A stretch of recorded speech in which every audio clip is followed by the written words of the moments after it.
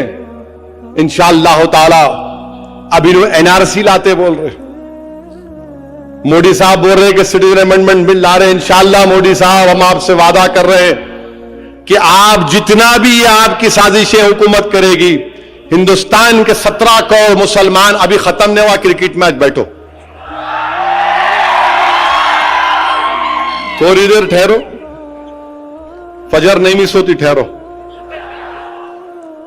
جتنا بھی حرکت کریں گے انشاءاللہ تعالی مجھے پورا یقین ہے کہ ہندوستان کا مسلم سماج اب حصہ لے گا ہر چیز میں. یہ مجبور کر رہے ہم کو نکلنے کے لیے, اب آپ کو نکلنا پڑے گا. جمہوریت کو مضبوط کرنا پڑے گا, اور ڈرنے اور گھبرانے کی ضرورت نہیں ہے. کچھ نہیں ہونے والا انشاءاللہ تعالی. یقیناً ہم کو تکلیف ہے آج کے اس فیصلے سے, مگر کم سے کم حشر کے میدان میں ہم اور آپ جب کھڑے رہیں گے تو ہم اللہ سے کہیں گے پروردگار ہم نے تو کوششیں کی, ہم نے محنت کی, جستجو کی, اور اللہ ہماری کوششوں کو جانتا ہے. تم کو بتاؤں میں کہ ابھی تاتاریوں کا ذکر ہوا. چنگیز خان جب ازبکستان میں بخارا کی جامع مسجد میں گیا تو جامع مسجد میں دیکھا کہ نماز ہو رہی تھی. چنگیز خان نے کہا کہ پہلی صف کے لوگوں کی گردن مار دو. گردن ماری گئی, دوسرے صف کے لوگ آ کے ٹھہر گئے, دوسرے صف کے لوگوں کی گردن ماری گئی, تیسرے صف کے لوگ آ کے ٹھہرے. چنگیز خان نے کہا تیسرے کی گردن مار دو. پوری مسجد میں جتنے نمازی تھے سب کی گردن کاٹ دیے. اس کے بعد چنگیز خان نے بخارا کی جامع مسجد میں بلا کر شراب اور سور کا انتظام کیا. مگر کیا ہوا, آج بھی جامع مسجد برقرار ہے. ازبکستان میں اسلام زندہ ہے. سنو, بھارت سے اسلام مت کرنے کی سازش کرنے والوں, میرے آقا صلی اللہ علیہ وسلم نے ارشاد فرمایا کہ ظالم ظلم کرے گا مگر اتنا ظلم نہیں کر سکتا کہ دنیا سے اسلام کو مٹا سکے. چنگیز خان تاتاریوں نے 40 دن تک بغداد کو جلایا, مگر چنگیز خان کا پڑپوتا دین اسلام کو قبول کر لیا. ہمت اور اپنے حوصلوں کو بلند رکھیے, ڈرنے اور گھبرانے کی ضرورت نہیں ہے میرے بھائی. آج حالات ناسازگار ضرور ہیں, مگر یاد رکھو یہ آر ایس ایس کو پہچانو, آر ایس ایس کو پہچانو. تم یاد رکھو یہ آر ایس ایس وہ ہے جو ہم سے کہہ رہی ہے مسلمانوں سے کہ مسلمانوں تمہارے اقبال کے دن چلے گئے, مسلمانوں تمہارے علم کے کنویں سوکھ گئے, مسلمانوں تم کو دیکھنا ہے تمہاری آنکھوں سے دیکھنا ہے, تم کو اگر سننا ہے تمہاری کانوں سے سننا ہے. یہ آر ایس ایس نوجوانوں سے کہہ رہی ہے کہ تمہارے دلوں میں دماغوں میں ہم یہ چیز ڈال دیں گے. یہ نصاب تبدیل کرنا چاہتے ہیں. یہ آر ایس ایس وہ ہے جو نوجوانوں کو اپنا غلام بنانا چاہتی ہے. نوجوانوں سمجھو آر ایس ایس کی سازش کو, ان کو غلام مت بنو. تم برابری حاصل کرو, برابری کی لڑائی ہے, انصاف کی لڑائی ہے. یہ آر ایس ایس کی سازش کو سمجھنا یہ آپ کی ہماری ذمہ داری ہے.